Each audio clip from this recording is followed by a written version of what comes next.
네, 결의안을 찬성합니다. 결의안은 담기지 않았지만 PPT 좀 올려주세요. 어제 언론 보도에 윤석열 피청구인 내란숙의 12월 7일 국회 대통령 담화 때 2차 계엄은 없을 것이다 라고 본인이 담화 때 말했는데도 불구하고 검찰 수사 보고서에는 이 피청구인의 담화가 거짓이다. 2차 계엄의 가능성이 있고 국회의원 체포와 계엄 해제 저지 에도 있을 수 있다라는 검찰 수사 보고서가 어제 보도가 됐습니다. 그리고 공수처 수사로도 김용현에게 윤석열이 고성을 지르며 핑계대지 말라고 다시 걸면 된다고 이렇게 얘기를 한 사실도 확인이 되었습니다.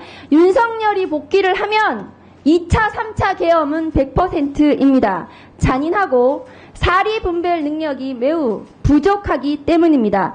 1987년 체제로 국민의 피땀으로 만들어진 헌법재판소는 내란숙의 피청구인에 대해서 신속히 선고를 해야 됩니다. 그렇지 않으면 스스로 헌법재판소는 존재의 이유를 몰각하고 헌법적 위기를, 지금의 대한민국의 헌법적 위기를 스스로 초래했다는 책임에서 자유로울 수 없을 것입니다.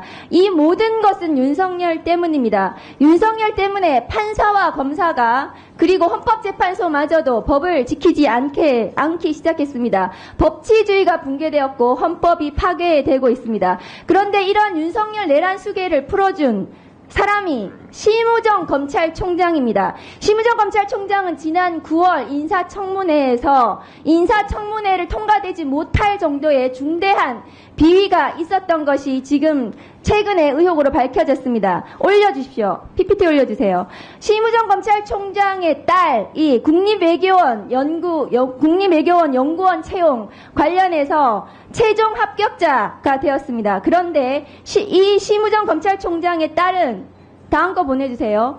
해당 분야 석사학위 소지자여야 하고 2년 이상 교육 등등의 전공을 했어야 되는데도 불구하고 여기에 해당하지 않습니다. 심우정 검찰총장의 딸은 국제통상을 전공했습니다. 석사학위 소지자도 아니었습니다. 그런데 11명 중에 최고 점수를 받았습니다. 당시 국립외교원장은 박철희 서울대 교수고 이 심우정 검찰총장 딸의 대학원 교수입니다. 이 수업을 같이 들었습니다. 수업을 들은 것이 확인되었습니다.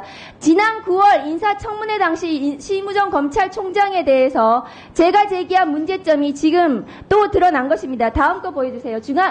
박철희 전 국립외교원장은 반일은 북한만 이롭게 하고 한국에 이롭지 않다는 칼럼을 쓰기도 했던 사람입니다. 이 심우정 검찰총장에 따라 외교부에 또 올해 1월 채용 공고에서 면접까지 진행된 최종 합격자 1인을 불합격 처리하고 심우정 검찰총장의 딸을 자격에 되지도 않는데도 불구하고 최종 합격 처리했습니다. 이 부분에 대해서 반드시 수사가 필요합니다. 이상입니다. 자.